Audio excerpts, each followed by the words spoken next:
On this episode of the Locked On Leafs podcast, we continue with your mailbag questions, looking at a Nylander trade proposal, a sweetener that you may want to be including in a Matt Murray deal, and my early rating of what I think of the Leafs forwards and defense group heading into the season. This is the Locked On Leafs podcast, part of the Locked On Podcast Network, your team every day. You're Locked On Maple Leafs, your daily podcast on the Toronto Maple Leafs. Part of the Locked On Podcast Network, your team every day.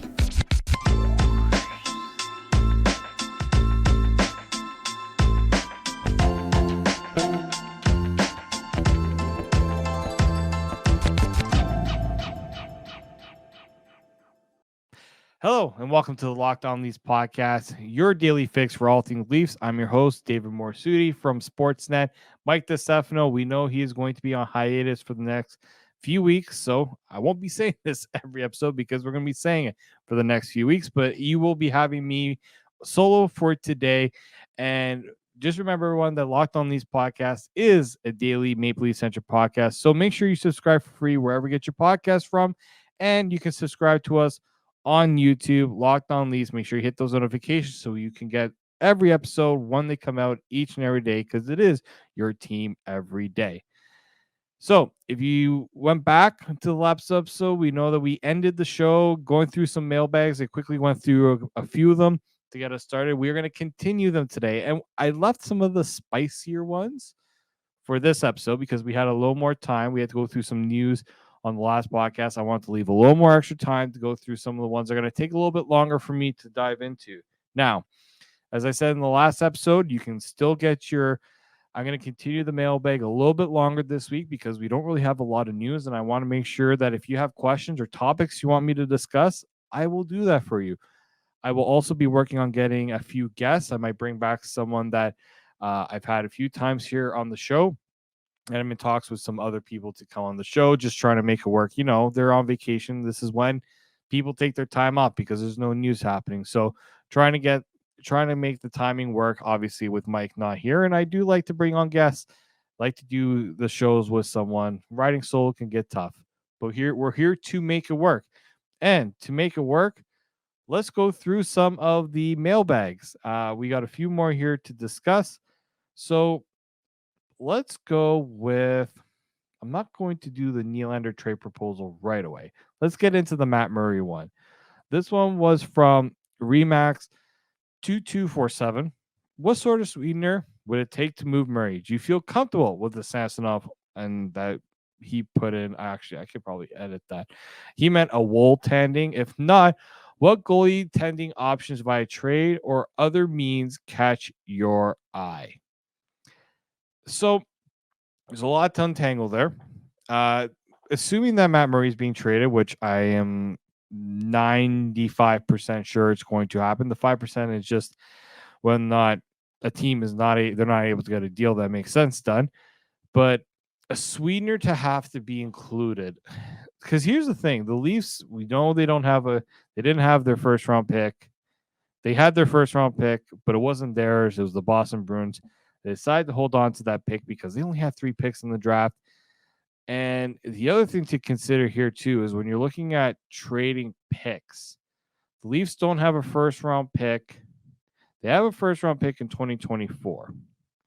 They don't have a second-round pick in 2024, but they have the Islanders 2024 third-rounder. They have a fourth-rounder, 2 fifth-rounders. Like, they're not going to be trading a 4th, 5th, 6th, or 7th rounder to get rid of Matt Murray. Teams are going to be looking for, the earlier picks. And the thing is, the Leafs don't have a second-round pick. The next 3 drafts, they don't have one. So second-round pick is off the table because they don't have one to give. Third-round picks, they do have third-round picks. I don't know if that's going to be enough for some teams.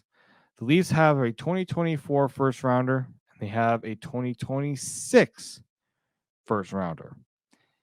I don't know if the Leafs want to trade a first-round pick. I don't think the Leafs should be trading a first-round pick to get rid of Matt Murray, in my opinion.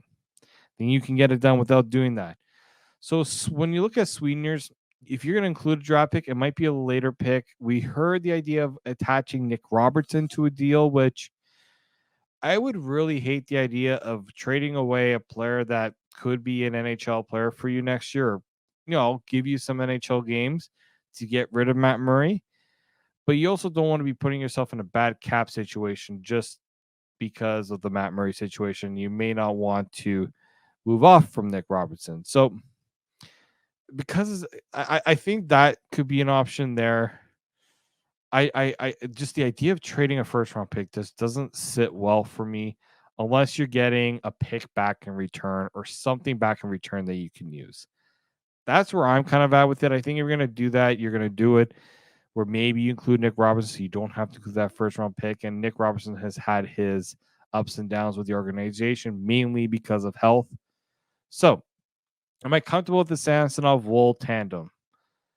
We discussed it on the last show. What would happen if Samsonov struggled out of the gate? And this is where you have to have confidence in that second guy to step up. We have seen teams struggle because their backups not capable of stepping in and playing those games. And in some cases, you lose your first two goaltenders. Your third goaltender isn't someone you expected to play games for you.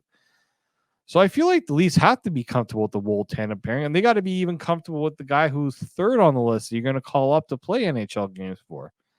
That's where today's NHL has turned into. The Vegas Golden Knights.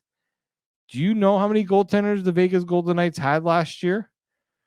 Adin Hill. I keep saying Adin. Adin Hill was not their first goaltender. He was not their second goaltender. And like if you're looking at the depth chart here, he wasn't even their third goaltender. They used 4 goaltenders at one point last year. I'm gonna just riddle them all up. Actually, sorry, they technically used 5 goaltenders, 4 for the most part. Logan Thompson, Adin Hill, Laurent Brossoit, Jonathan Quick, and Yifi Patera. He only played 2 games. Actually played decent through those 2 games too. But this is where teams have to be flexible in some ways. I do think a Samsonov Woll pairing can work.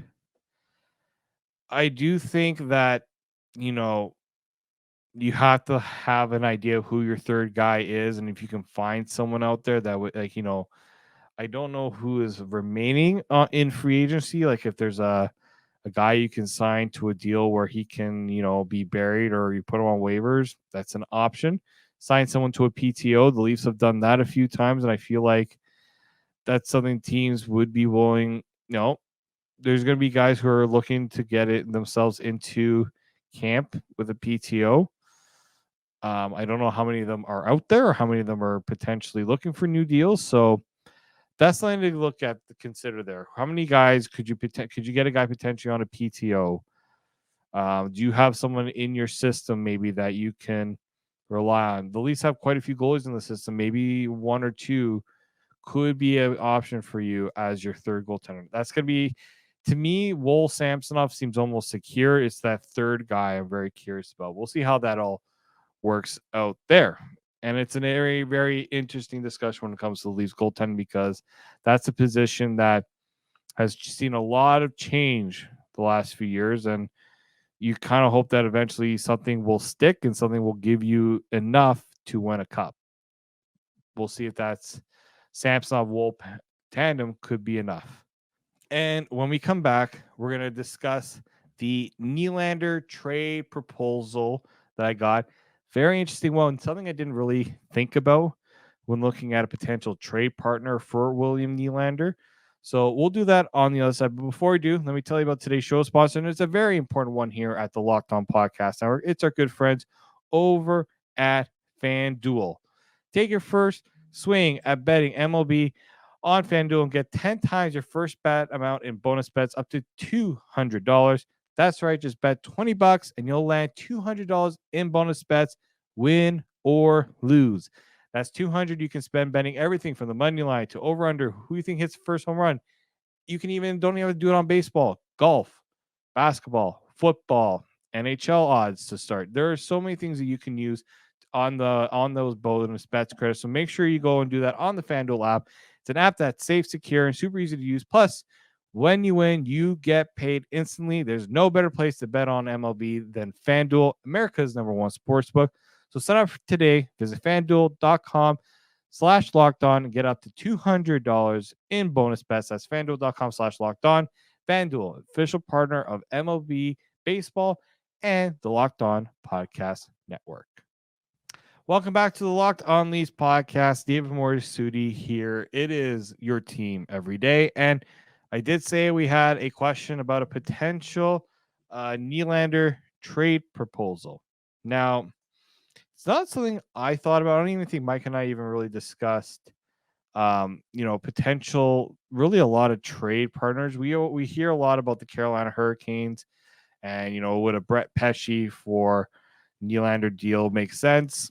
The Leafs do need a defenseman, and Brett Pesce seems to be a guy that I'm curious could be on the way out there, just because of the deals that they've made recently. But this person actually brought up a different name, one that I didn't think about, and one in a very similar situation to William Nylander.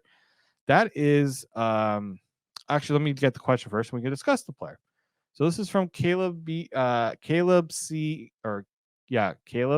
C4138. I hope that's how your name is spelled. If the Leafs can't re-sign Nylander, would you do a 1-for-1 swap with the Pens for Jake Guentzel, conditional on both players signing extensions with their new teams? Again, I didn't expect Jake Guentzel to be a guy to be thrown into here. And he's a player that I've really liked. I actually think he's he's been pretty much his whole, ever since he became a full-timer in the NHL, he's pretty much been almost at a point per game player.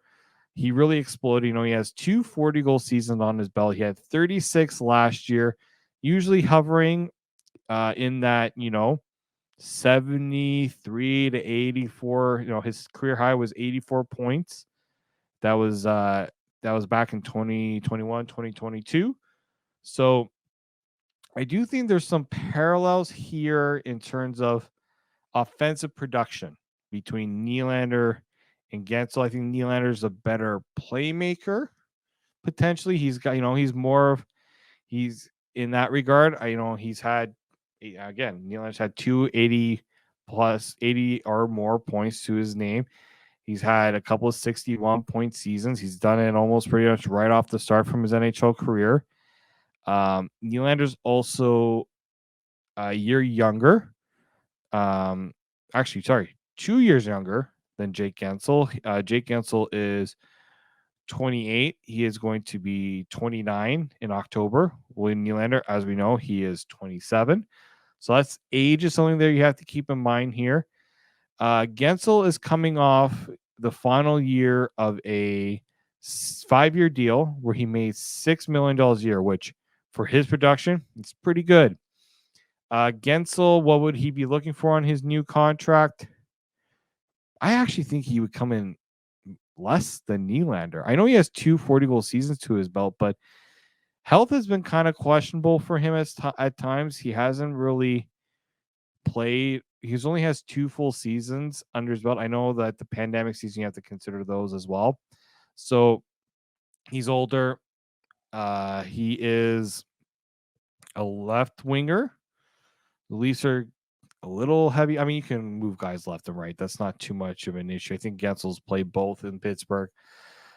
I do think that if you were to consider Nylander, you can't do this as a 1-for-1, in my opinion, because I think Nylander should fetch you more, a little more. I'm not saying too much. I understand maybe why Guentzel was the name thrown on here, because obviously the connection with the Penguins, with Kyle Dubas being there now. My question here is work, because we already know that the guys there in Pittsburgh haven't been taking big sheets. Crosby's highest paid right now at 8.7 for the next 2 years. Malkin has a 3-year extension. He has his extension, that's paying him 3 more years at 6.1. We know Letang is going to be there for the next while there too. I don't know. I do think, yes, any deal involving Nylander or Guentzel, you would have to get an idea what the contract's like because they're both going to be UFAs. No team is going 1-for-1 and say, all right, we'll figure this out and maybe we'll get both guys signed. That, like I said, any deal involving Nylander, you have to figure out the contract extension with the other team before the deal gets done. Same with Guentzel. I don't think the Pittsburgh Penguins are looking to get rid of Guentzel. I'm sure they're probably looking to re-sign him because he's a valuable part of their team. He's kind of helped Sidney Crosby and Malkin, all those guys remain competitive because he's come in and he's been a really good player for them. So I don't think I would do 1-for-1. I would think I'd want a little more back. And I don't think trading Nylander for Guentzel, I understand maybe because you're thinking you bring in Guentzel that replaces the production from Nylander. I'm assuming that's where that question has come from. But I also am curious, do the Leafs also think maybe trying to get a little more out of Nylander, from another team works a little bit better? So not a bad question there. I'm curious if the Leafs do figure out a way to get Nylander signed without having to make a trade as the end game here, because it's a tough one there. All right, so let's we're gonna take one final break. When we come back, I'm going to finish off two more questions that we have here to talk about, the roster in general. These are a little more general roster questions. So I'll get to that on the other side. This is the Locked On Leafs podcast, part of the Locked On Podcast Network. It's your team every day. Welcome back to the Locked On Leafs podcast. David Morassutti here. Mike DeStefano still on vacation. As I said, I'm going to be riding solo for the next little bit or bringing in guests while he is away. And then, well, who knows? Maybe I'll take some time off when Mike gets back. We haven't really discussed that part yet, but we do appreciate you coming back. And you've been here every day with us. We really do appreciate that. It is because of your support each and every day that we're able to do this 5 days a week. So now, and that means I'm giving back a little bit by answering your mailbag questions. If you haven't gotten a mailbag question in, or if I haven't answered yet, I will answer it. We're going to continue this. I'm going to mix in some news and other things along the way too. But I just wanted to give you guys the time to get your questions into me so I can answer them for you. So I'm going to go with this one first. There's two questions here about the roster in general, and they're kind of in a specific order I wanted them to go in. So let's go with Bill V4104. Rate the forwards and defensemen. Lastly, out of the 6 at present, who is on the roster open tonight and who is gone? All right. So I'm a lot higher on the forwards. Funny enough, before free agency, I was not high on the forwards because of how many of them had left in free agency. I think I'm going to give the Leafs. So if we're going to be rating them out of 10, now I took that part out because I needed to make the spacing work. So out of 10, how do I rate the Leafs forwards? I would go with an 8 out of 10. I think the Leafs have a lot of depth. They're certainly a more balanced forward group now, especially in the top 6, both in style play. They got Bertuzzi there. He's going to be good for, I think, at least 25 goals. I don't see how he doesn't get more. He should be able to, if not be better than Michael Bunting. I think 30 plus should be the mark that he aims for. Especially if he's playing with Austin Matthews and whatever that lineup looks like there. Max Domi, I think he adds some versatility, a guy who I think he's going to play left wing.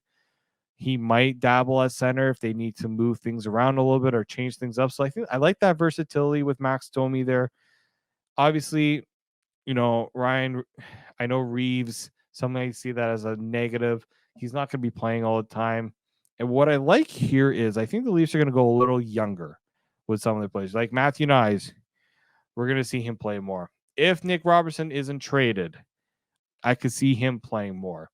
I think you're going to start getting some of these younger guys, Bobby McMahon, maybe an Alex Steves. I think you're going to start seeing these guys move up. I think you're going to see some PTOs.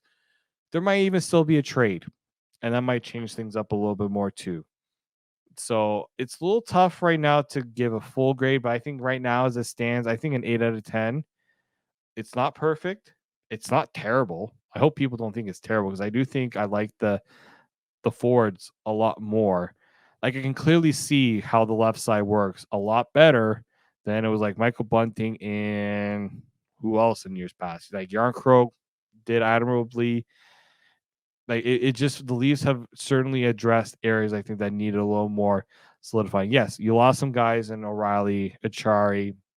Those were deadline pickups. We didn't really expect them to be back. We would like them back, but we didn't expect them to be back.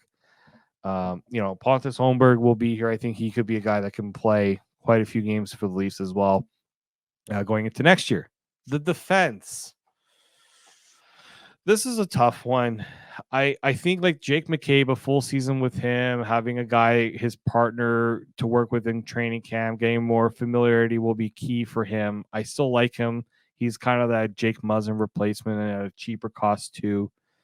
TJ Brody is a guy that I think will stick around unless the Leafs find a way to get an upgrade. I mean, not even an upgrade, or even just to replace him at a cheaper rate with someone else. I don't even know if that's possible at this rate. I don't even know if there's a team that would want to trade for TJ Brody right now. There could be. You never know. So I think if we're saying the Leafs as it stands right now, the defense, I'm at like a 7 out of 10, 6, 7 out of 10. I think Klingberg adds offense that they needed, a guy that can break the puck out and things like that. Not great defending in his own zone. They didn't really replace Shen or Hall. I understand Hall having him off might be seen like a negative, like a good thing. But you also got to see who you're going to replace his penalty kill minutes with. Jake McCabe can do some of that. TJ Brody can do some of that. Maybe Timothy Liljegren can do some of that. Like that, you're asking Mark Giordano to do that. That'll be a lot for him. We saw him his game kind of tail off near the end there. I think they need to find a way to improve this blue line. I still think this blue line's incomplete in my opinion. I think that's the area that is going to look a little different heading into opening night. Brad Treliving says he likes to add some size to his blue line. I think that's something that could still happen. So I think you keep an eye on that. Right now, as it stands, I say it's a 6 out of 10. I don't know if I'm going to say who do I think might not be here or who do I think could be gone between now and then. Like maybe Connor Timmins, although like for him, he's just a depth guy. He'd be a good depth player to have on your third pairing and throw in if you need some offensive production. But he could be included in a trade to make salary matching work.